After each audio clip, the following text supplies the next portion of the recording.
Hello, I'm Mantastic'c and Fantastic, and today I'm going to be talking about the new evolutions and upgrades that have just gone live in North America. So, there are several farmable cards that have received surprising and spicy evolutions, and the first are these Ogres. And for those who have been playing for years and years and years, you may have actually used these Ogres as part of like an extremely budget farmable farming team. I remember myself using them because their active skill does a certain amount of button damage, and buttoning a spawn is faster compared to matching orbs, because when you match orbs you have all that extra animation, whereas the button is just tap the active skill, you get the button animation much faster than matching orbs, and the whole like bing ding ding, like it's much quicker. And then if you're playing in two-player co-op, it's even faster as well, because when you think about it, every time you match orbs you swap to the next team, and when you swap to the next team, that's some more animation. And you might think to yourself, well, a button's saving me only like several seconds, but if you do this several times in a dungeon and you're playing this dungeon many times,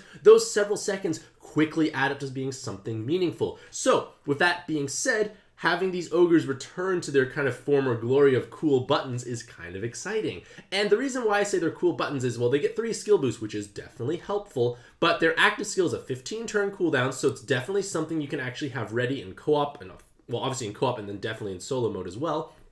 But the active skill does 25 million. I had to read this again, like I'm glad there are commas because I'd probably miscount the zeros, but 25 million damage would attack to water attribute enemies. And this is important because it's a attribute-based attack, which means the color of the opposing spawn will influence how much damage you deal, and because you're wood versus water in this case here, you are actually going to be dealing 50 million damage. And 50 million damage is a stupendously high amount of buttoning. Like, it's way higher than anything we've ever had at this point in time. But of course, it is restricted to enemies of a particular color. But with that being said, the other Ogres have a similar type of active skill, the same awakenings, and the same active skill where it's color effective against a different color. So you definitely would be inclined to make the various Ogres in their other forms to have button damage against different colors. Again, this is going to save you time. And yes, while they do have like these big, well, these large, I don't know, I can't recognize if it's large or huge or ginormous evolution gems, but it does have an evolution cost to it for sure. But if you're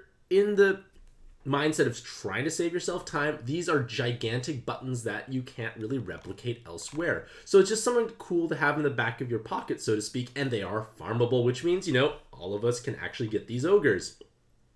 The next are these these fighters, these super fighters, and they come in various colors. And I'm not as interested in these cards by comparison because they don't fulfill a unique niche. Like, they have 2 skill boosts, they have 777 with a VDP. It's nothing particularly special. Maybe they get an L. The active skill is a 5-turn cooldown that gives you a full void damage void. So maybe if you need a void damage void, this could be helpful. And it is 5 turns, but I think it is quite situational overall. But hey, I feel like I would make one of these fighters, like these super fighters, just to gain access to 5 turns of voiding their defense. Like, voiding defense is highly situational. Maybe they're responsive like gargantuan levels of defense, and then you can maybe button through them or swipe through them. So like, it is quite situational, quite niche. Again, I would probably just make one because they all kind of do the same thing, whereas the Ogres, you need to have different color Ogres in order to, you know, actually have the right color advantage. And now we come to these Shieldras, and these Shieldras have all received an evolution that is essentially the same. So I'm going to talk about one of them, and it applies to all the other ones because they're basically identical in terms of their kit. So they have 2 skill boosts, they have 2 seconds of movement time, they have 4 enhanced hard orbs, so they do function as a healing solution, and they do have double 10 combo awakening. So from an awakenings point of view, this is not bad. Being able to heal more is always advantageous, basically regardless of what type of team you are playing, so it can have some merits there. Their damage output won't be like the most magical just because their attack stat is terribly low, but hey, 25 times personal damage is still quite high, so it's nothing to scoff at. But what makes these cards interesting is their active skill, and their active skill is on a 9-turn cooldown, and it gives you 9 turns of damage reduction. So we can basically argue that this is a looping shield active, which it really is. And while it is not as magical as, say, things like Halloween Chacula, Ruo, like those are rare machine options. These are farmable options. So for a farmable option to actually have value in this aspect here is meaningful. And furthermore, they're easy to get. Like, it's a low, like, you can basically acquire Shieldras from various places. And yes, they do require these biggish gems, but hey, farmable cards that can do something useful is definitely meaningful. And again, they come in every single color. So if you're playing, say, a green team and you want a looping shield, well, lo and behold, you can make a super green Shieldra. And the same applies to the other colors. And then finally we come to unique weapon assists for 2 existing rare machine cards. We have Amaterasu's weapon, which gives you a full 2 seconds of movement time. That's a lot of movement time, especially when your team is starved for movement time. This can definitely be a major solution there. And it also has an enhanced hard orb, so you can heal more. And remember, healing more is always a good thing. And then looking at the active skill, it's a 20-turn cooldown, which means you're probably going to only use it one time at the beginning of the dungeon. But when you do use it, you get a full cleric-style active skill in the sense that you remove Bind, Awoken Bind, Unmatchable, but you also get 3 turns of haste. And 3 turns of haste is incredibly valuable in this transformation meta, especially when you're playing dungeons that you cannot delay the first floor. So when you have the way to, like, say, you're playing like Nautilus, for instance, 25 turns to transform and then 6 turns to transform once again, then you're off to the races. Inheriting this weapon assist will let you bridge that 6 turns more easily because you want to get to 25 skill boosts initially, transform Nautilus, and then you use the haste to get yourself closer to the final transformation. This is a Pantheon card, so it's definitely something you can acquire. And yes, they do require these ginormous gems, but it's okay. You can farm these up. And this is definitely a valuable weapon assist, and especially if you don't need those extra skill boosts, because imagine you had 26 skill boosts. It makes absolutely no difference when you need 25 turns to transform. So losing on that skill boost is okay, because the haste can definitely compensate for it. So as a whole, this is definitely a strong weapon assist that I would probably heavily consider making, especially if you do not have other triple haste weapon assist options available. And then next for Yomi's weapon, it's a full 2 seconds of movement time, 2 team RCVs, but the active skill is just not where we want. It's not like providing enough value, I feel. Yes, you get a full cleric, which is cool. You get bonus movement time and then attack buff for that owning card, but like, it's not something we're going to need to seek out. Like, the haste is definitely more valuable and meaningful, and I feel like this Yomi weapon is just something I'm not going to pursue. And then in addition to all those new evolutions upgrades, we have Mega Awoken Athena Descendant Assist Invalid. I've liked these Assist Invalid dungeons because they feel a bit more simpler and straightforward. It's less mechanic heavy and less like surprise death, so to speak, because they expect you to have less solutions to counter mechanics, so it is a nice thing overall. But when we look at Athena's new evolutions, they are quite exciting. So obviously you have to beat her Descend, get those gems, then you can make these evolutions. And Athena has several different forms. Her dark form can be acquired via monster points. And her dark form's weapon assist has triple TPA and then double 10 combo. Monstrous amounts of personal damage with a super jam resist and 4 skill boosts. This is quite valuable. And then the active skill is a 3-turn delay with Dark Orb enhancing, and then the skill evolves. So it's 7 effective skill boosts. This is great. Any transforming style team is going to appreciate Athena on their team because it's such a valuable active skill. It's a big delay, lots of skill boosts, meaningful personal damage, and then the active skill actually evolves into something truly useful. After you use the delay, which is only going to be used on floor 1 or 2 at the beginning, you then have a 4-turn cooldown that gives you an attack buff for Dark, an RCV buff, and removes orb blocks and creates 5 Dark Orbs at random. And it's 5 Dark Orbs at random completely. It will overwrite Hard Orbs. It is not enough to activate Blackbird because they need 6 Dark Orbs, but at the same time, it's useful because you think about it, you get more Dark Orbs, so it's easier to make that VDP plus extra combo. You get the RCV buff, which may have been difficult to squeeze in on a given team.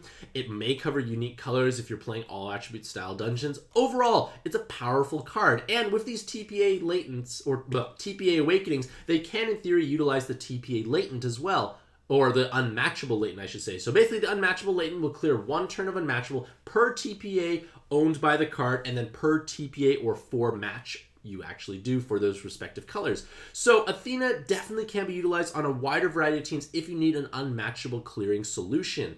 Like, if you think about it, Raffi, Telly, like those rainbow colored teams, a lot of times they may have solutions for just say Awoken Bind clearing, but you're matching TPAs anyways, so you might as well clear them through a latent. It can make your life a little easier in that aspect. So something to consider. Again, this is a farmable card because it's only acquired via monster points. So I'm quite happy they gave this much love to her. For the weapon assist, it gives 4 enhanced dark orbs, which is a tremendous amount of passive damage, and then 40% blind resist, and it also gives you a delay for 3 turns. So if you do need a delay option and you don't need the extra skill boost, you want passive damage, it can definitely be a useful solution, but I feel like the base form may give you more value, at least in the short run, and then over time it will definitely get power crept, and maybe the weapon will be useful. Maybe. For Blue Athena, to get Blue Athena, you actually have to trade 5 black event medals, so a hefty trade price overall. I've never even got one myself because I never found much use for her. And her new form, it is definitely strong, but I'm not super excited to try and make her. From an Awakening's point of view, 4 skill boost is nice, super poison resist is helpful, a 10 combo, but then too many L's. If she got rid of 2 of those L's and put on, like, say, anything else, it would have been so much more efficient, because when we want super awakenings, we're gonna have to either take 10 combo, which is desirable, or VDP, and then a VDP plus 10 combo is not much damage, so she's just missing out there. You may instead just go for the 6 skill boost option, and 6 skill boost is definitely great, and then when you consider the fact that she's a 3-turn delay as well, that's 9 effective skill boosts from a given card. That's pretty magical overall, but you have to be mindful of the fact that their own personal damage is going to be lacking in that sense.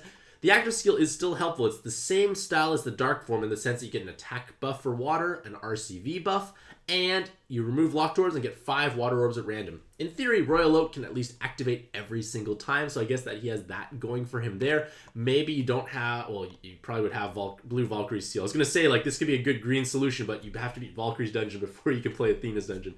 Maybe a Valkyrie. So, like, the point of the matter is, I think this Athena is definitely strong if you're trying to transform quickly. I can definitely foresee them being useful, especially in no assist style dungeons, because when you think about it, you can't inherit delays, and then their active skill is a delay that changes into something else. So I feel like these Athenas are definitely best in these non-assist style dungeons, like the current machine title challenge. This could be a great solution to help you transform more easily and have a useful active skill afterwards. The weapon assist is essentially the same as the dark form in the sense that it has 40% resist to something, and then 4 enhanced orbs for their respective color, along with a 3-turn delay on a 12-turn cooldown. Usefully, you want a delay, but I feel like, again, the base form is probably a bit more unique. And remember, 9 effective skill boosts with no assist is pretty wild. Personal damage may be a little lacking, but pretty wild overall. And now we come to Red Athena, and Red Athena is the truest farmable card in the sense it's just a dungeon drop. Like, you evolve a dungeon drop into her. So her awakenings are pretty similar in the sense that it's 4 skill boosts, super blind resist, they have heavy VDP damage and the super blob, and they have the capacity to gain a 7 combo, so their damage is much more consistent with every single match. The active skill is, again, the same 3-turn delay on a 15-turn cooldown, which transforms, but unfortunately, I feel like because she is a more farmable card, her active skill is not quite as magical in the sense that it doesn't give you an attack buff or an RCV buff. It's nice when you have those buffs because it does free up some team building, but at the same time, if you're playing red blob style teams, plus 9 fire orbs is definitely going to be meaningful. You can get that VDP guaranteed, and maybe you even have a blob left over. Who knows? Monstrous amounts of personal damage can be potentially acquired. And remember, this is a farmable-ish card. And then the weapon assist, again, follows that same template of triple enhanced, or 4 enhanced fire orbs, 40% resist to poison in this case, and the 3-turn delay. So it is definitely unique and valuable cards overall. Like, I'm pretty excited for the fact that these are nice, and her Descend is actually no assist, which I think does give a little bit of fresh air. It feels less heavy to play compared to current modern day dungeons where it's like you need to like write a PhD dissertation to figure out what is in the dungeon, how to counter it. So it's kind of a little bit of a breath of fresh air, so to speak. And then they have various upgrades for the pre-existing cards, but the pre-existing cards I don't think are going to be strong enough to outpace the newer evolved forms because, like, yes, you get a void, damage void for 1 turn and delay, but I'd rather have the evolving active skill for the most part. So, like, it is interesting. Like, there are heavy TPA cards that do get a little stronger, but the evolving aspect with having a delay to start and then something meaningful afterwards is just powerful as a whole overall. So, with that being said, those are all the new evolutions and buffs and notable new stuff that came from the latest maintenance. So, with that being said, let me know what you think about these cards in the comments down below. Which ones are you most excited for? Are you excited to button stuff harder with Ogres? Do you want a looping shield with Shieldras? Maybe Amaterasu's 3 haste weapon assist? Or these new Athena evolutions? Regardless of all that, hopefully you all have a truly fantastic day. I wish you all the best luck in your own pad adventures, and happy puzzling.